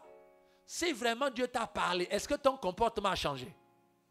Est-ce que ton attitude a changé? Est-ce que ton langage a changé? Est-ce que tes pensées se sont changées, se sont adaptées à ce que tu nous dis que Dieu t'a dit? Si ça ne change pas, on peut douter quand même que Dieu t'a parlé. Parce que lorsque Dieu parle, la foi vient. Et la foi te donne la capacité de changer tout ça là. Et ça transforme tout. Ça te reprogramme par rapport à ce que Dieu a dit. Il y a une reprogrammation. C'est comme si on reprenait l'ordinateur, on reprogramme. Ça, c'est la puissance de la foi. Quand la foi est dans la vie de quelqu'un, il y a une reprogrammation de langage, reprogrammation de pensée, reprogrammation d'attitude. Dieu réadapte et reprogramme tout en fonction de ce qu'il t'a montré, ta rematos. Et on voit le changement, même si on ne voit pas la chose arriver. Mais on voit déjà le changement dans le langage, changement dans l'attitude, changement dans les pensées, changement dans les paroles, changement dans tout ce que tu fais. On sent que le frère a changé. Il a reçu quelque chose. Aïe. Arrêtons de nous faire croire que vous avez la foi alors qu'on ne voit rien de ce que la foi fait.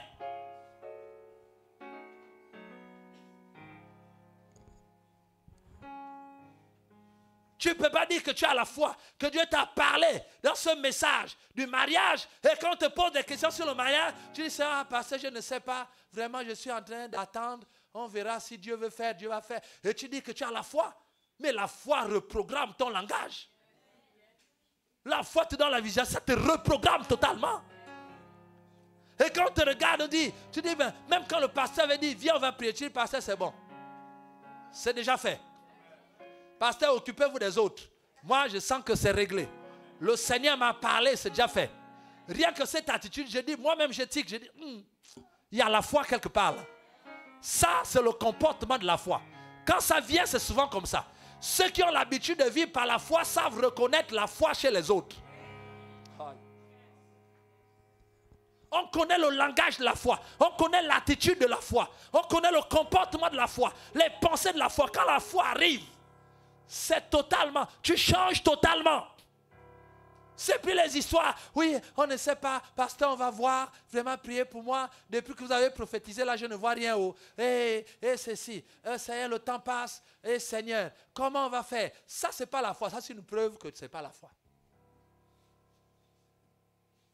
Parce qu'avoir la foi, ce n'est pas d'abord avoir la chose. Avoir la foi, ce n'est pas voir la chose pour laquelle tu crois. Avoir la foi, c'est voir le changement dans ta vie avant qu'on ne voit la chose. Est-ce que quelqu'un me comprend? C'est très important. Et c'est différent de ceux qui disent avoir la foi, qui croient. Ils croient seulement, ils croient sans la foi. Ceux qui croient sans la foi, là, on les appelle, moi je les appelle, après analyse des versets bibliques, de ce que j'ai vu, je les appelle des crédules. Il y a des crédules. Et dans le monde ou dans l'église, il y a deux types de chrétiens. Il y a ceux qui ont la foi et il y a les crédules.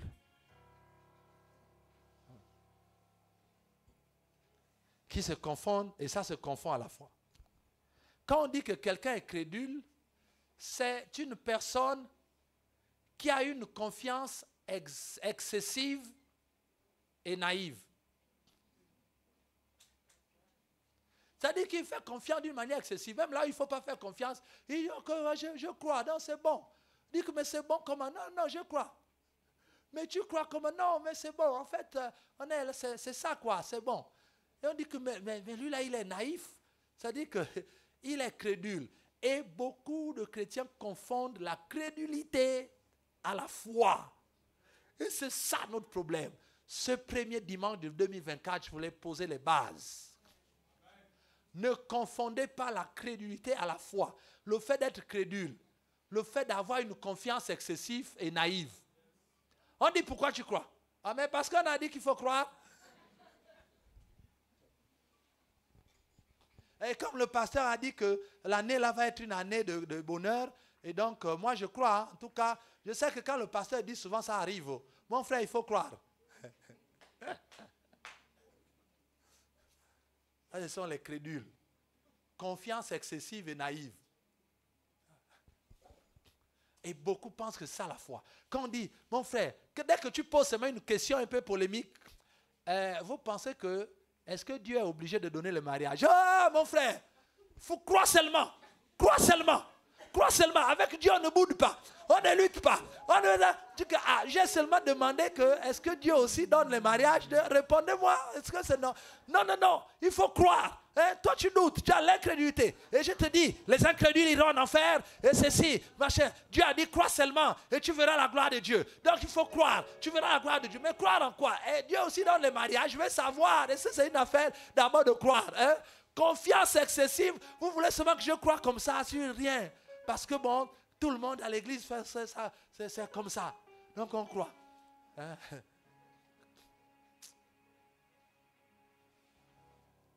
Oh, je t'assure que la fois dernière, il y a une soeur qui était arrivée dans l'église, elle avait le pied tordu. Dès que le pasteur a prié, seulement ça s'est rallongé. Crois aussi que ton pied là, ça, même ta main là, je te dis que si on tire là-dessus, ça va se... Tu vas voir le miracle de Dieu. Ah!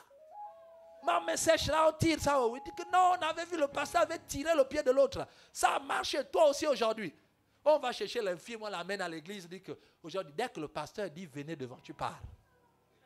Les gens qui amènent souvent des païens. Quand le pasteur va appeler, les gens partent.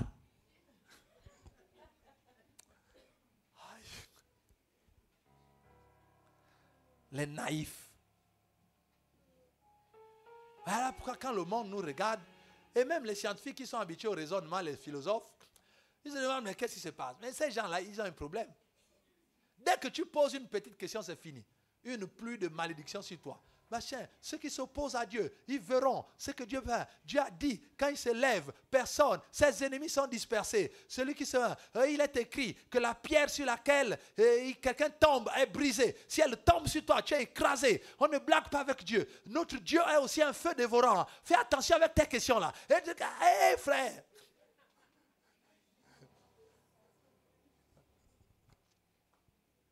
Ça, c'est les prix, c'est des naïfs. Et on les voit beaucoup dans l'église. Dites seulement dans certaines églises, dites, moi j'ai l'impression que votre pasteur là, il n'est pas sérieux. Oh, il ne faut pas dire ça. Ah non, non, c'est pas normal. Qu'est-ce que tu as contre notre église? Vous êtes toujours comme ça. Vous les chrétiens du Gabon. Et il n'y a rien de nous, Satan. Moi j'ai seulement dit que je l'avais vu l'autre côté là-bas, c'était un peu dans le noir. Bon, moi je voulais, oh non, ça c'est Satan. Au nom de Jésus, on brise tous ceux qui sont contre notre pasteur. Les crédules. Et ils confondent cela à la foi. Parce que ça les conforte dans leur crédulité. Dans le monde, ils étaient crédules. Hein? Ils arrivent dans l'église, crédules toujours. Hein? Quand ils arrivent devant un journal JT, ils disent que, on a dit que c'est maintenant ceci. Et ils prennent ça, ils croient. Parce que les crédules, ils croient en tout. Ils croient seulement.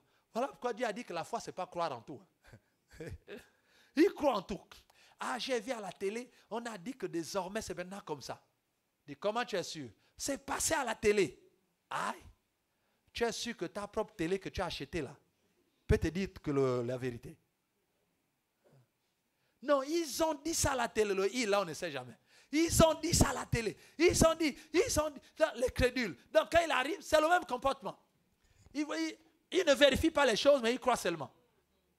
La copine a dit que tel a dit que là-bas on n'embauche pas. Et elle prend ça, c'est fini. Oh, n'allez pas là-bas, telle entreprise n'embauche pas. Mais comment tu sais? Ma copine était là-bas, elle a dit que sa soeur était là-bas et puis elle n'a pas... Les crédules, ils croient en tout. Quand on dit que le Nganga est fort, il part. On dit, oh, on a trouvé un pasteur plus fort que le Nganga, il bascule.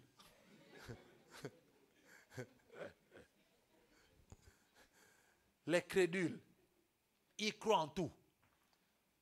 On dit, ma fille, si tu me donnes une offrande aujourd'hui sacrificielle, oh, ta vie va changer. Il croit.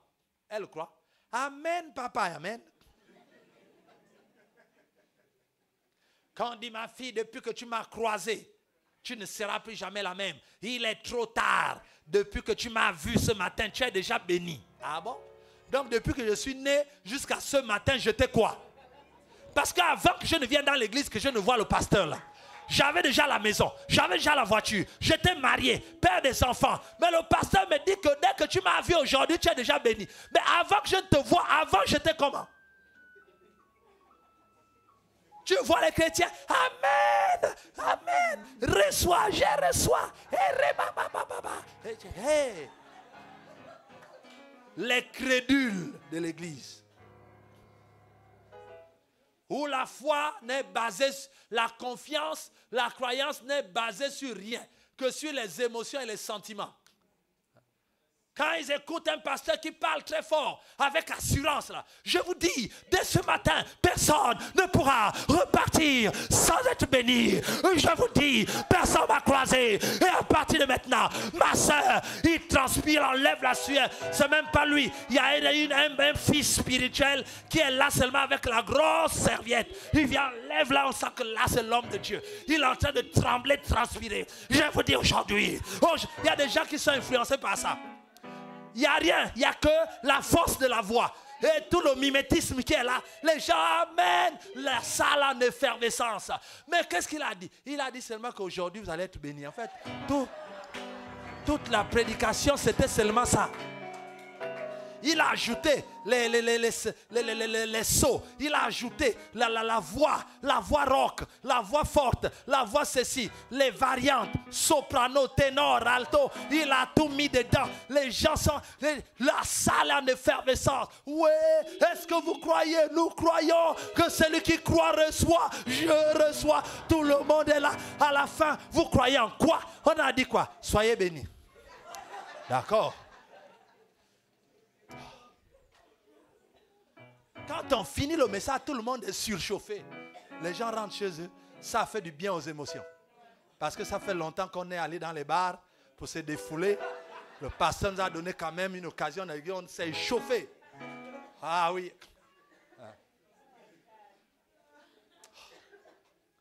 Et les gens confondent cela à la foi. Ça, c'est la crédulité. C'est des crédules. Crédules, confiance excessive. Et naïve, c'est-à-dire confiance excessive. Le pasteur dit seulement, ce matin, il a déjà dit Amen. Amen quoi? Le pasteur a dit ce matin, la phrase n'est pas finie. Tu cries déjà Amen au fond là-bas, on a dit quoi? Confiance excessive, c'est-à-dire que c'est terrible.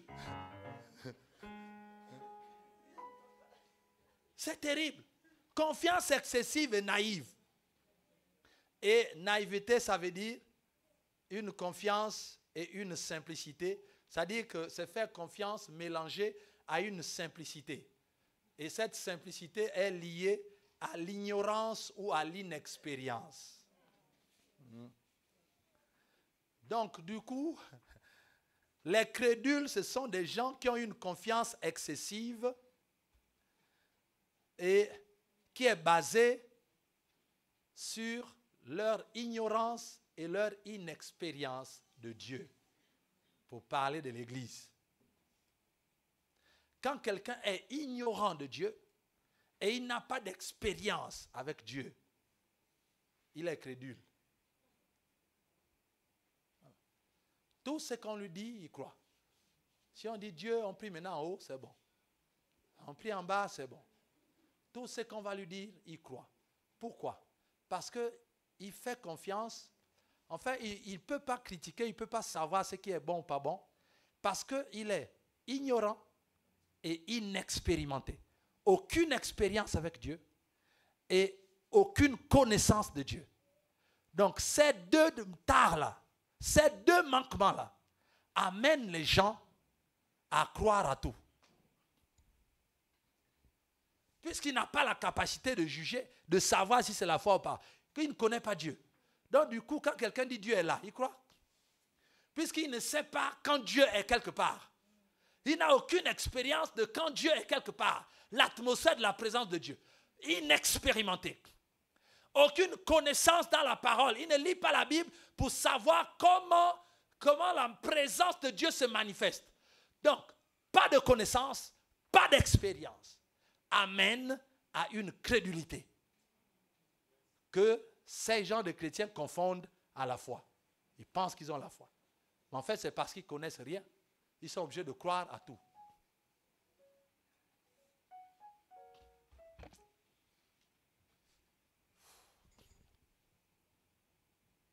Si nous voulons avoir la foi de Dieu amène l'expérience. La foi amène, Dieu révèle et donne la connaissance. Et la connaissance amène à la démonstration. Cette démonstration crée des expériences. Notre passé est rempli d'expériences.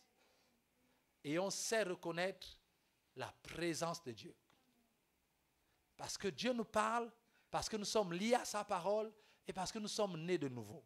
Et le Saint-Esprit envers nous, il nous parle et on a la connaissance. Et à partir de là, on a, avec l'expérience que nous avons, alors notre foi peut être active. Parce que ce n'est pas une foi qui est basée sur la crédulité, sur l'ignorance. On sait ce que Dieu est capable de faire, il m'a parlé. Et en même temps, je sais comment Dieu agit souvent. J'ai l'expérience, un peu d'expérience de l'action de Dieu. La fois dernière, j'ai prié, Dieu m'a exaucé. Pas seulement à travers le pasteur, mais moi-même, j'ai expérimenté. Je me suis mis à prier, j'ai cru et un jour après, j'ai vu la réponse de Dieu. D'accord. Donc, aujourd'hui, si on me dit active ta foi, je sais, en fait, qu'est-ce qu'il faut faire? Je vais puiser dans mon expérience. Je sais qu'il y a une semaine, j'avais prié pour avoir l'argent du loyer. Et 1 heure après ma prière, j'ai reçu. Donc, par l'expérience, je repars et recréer la même atmosphère qui m'entourait quand j'avais prié pour le loyer. Là, maintenant, c'est pour la rentrée scolaire.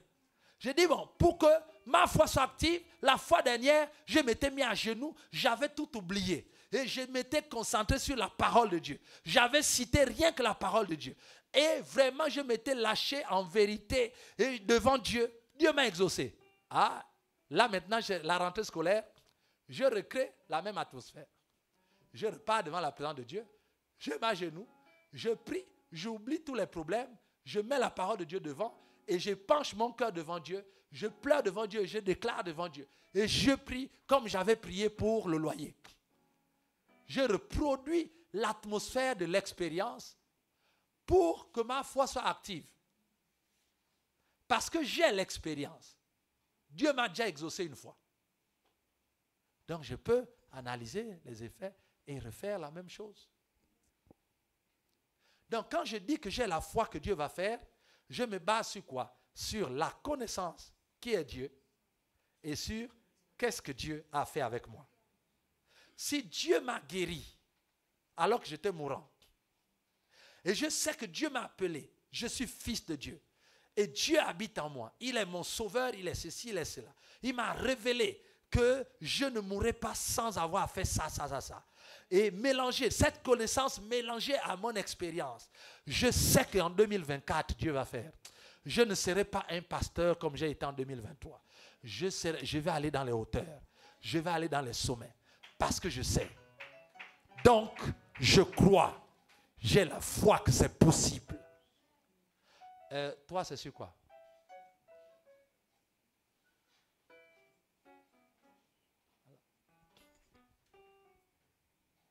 Arrêtons de nous mentir nous-mêmes. Dieu ne veut pas seulement qu'on soit des fidèles de l'église. Tu as quelle connaissance de Dieu? Tu as quelle expérience avec Dieu? C'est ça qui va te sauver de la crédulité. Les gens qui croient en tout. Or, la foi vient de ce qu'on entend. Ce qu'on entend, c'est la parole de Dieu. La parole qui vient de Dieu, de Christ lui-même. Sa parole à lui. Pas la parole des prédicateurs, ni des fausses doctrines qu'on fait dans les églises. Non, sa parole. Ça veut dire que si dans toute une prédication, le Saint-Esprit, Dieu n'a envoyé sa parole, il n'a parlé sa parole que pendant 5 minutes, ces 5 minutes-là d'une prédication d'1 heure, 1h30 est suffisante pour changer la vie de tout le monde. Parce que c'est sa parole. Et la parole qui sort de lui vient avec la foi. Et nous recevons cette parole parce que nous sommes nés de nouveau. Et quand nous recevons cette parole, nous recevons la foi. Et quand nous recevons la foi nous donne la connaissance. Et cette connaissance nous amène à une expérience. Et cette connaissance et cette expérience amènent à l'exaucement et à la manifestation de la puissance. Et donc l'exaucement. Et ma foi grandit, ma vie chrétienne évolue, et je reprends l'expérience sur un autre problème. Et rebelote, je reprends l'expérience sur une autre situation. Je reprends l'expérience sur une autre. Et ma foi, au fur et à mesure, je grandis. Parce que la Bible dit que chacun de nous est esclave de ce qui a triomphé de lui. À chaque fois que je vais triompher sur les problèmes de famille, problèmes de conception, problèmes de mariage, je grandis, je deviens plus fort et plus puissant. Et la connaissance de Dieu, l'expérience m'amène encore au-dessus. Et je deviens un chrétien assis. Je ne suis plus ballotté à tout vent de doctrine. Je ne regarde plus. Je peux reconnaître l'atmosphère de la présence de Dieu. Quand quelqu'un parle, tu sens que Dieu est là. Je m'arrange. Je ne suis plus manipulé par ceux qui titillent, qui sautillent, qui transpirent, qui parlent fort avec les baffles. Non, parce que j'ai l'expérience. Je sais qui est Dieu. Et je veux marcher cette année dans la foi. Pas dans la crédulité. Sortez de la crédulité. Dieu n'a pas besoin de crédules. Dieu a besoin de gens qui ont la foi. Or, la foi, il y a la connaissance. Il n'y a pas de foi sans connaissance. Or, la connaissance, c'est la révélation. Dieu se révèle. Et quand Dieu se révèle, tu connais, que tu connais, que tu connais. Et ce que tu connais là te donne la force de croire contre toute adversité que c'est possible. Et ainsi, les miracles se font. Et la vie chrétienne devient authentique. Les gens commencent à te respecter dans ta foi. Et les gens commencent à venir demander conseil sur comment tu fais. Et les gens te prennent pour exemple. Et l'église grandit. Et tu grandis. Et le royaume de Dieu évolue. Et Dieu t'utilise de plus en plus pour sauver le monde, pour sauver les autres, pour enseigner, pour faire ceci et cela. Et du coup, tout ce qu'on fait à l'église, je dois être là parce que ce sont des moyens que Dieu me donne pour entendre. Parce que tout commence par entendre. La foi, ce n'est pas croire. Ça se reçoit. Alors, ta vie chrétienne du passé a été basée sur quoi? Si tu prends le pourcentage de ta vie chrétienne, tu mettrais combien de pourcentage à la crédulité chrétienne et combien de pourcentage à la foi depuis que tu es devenu chrétien?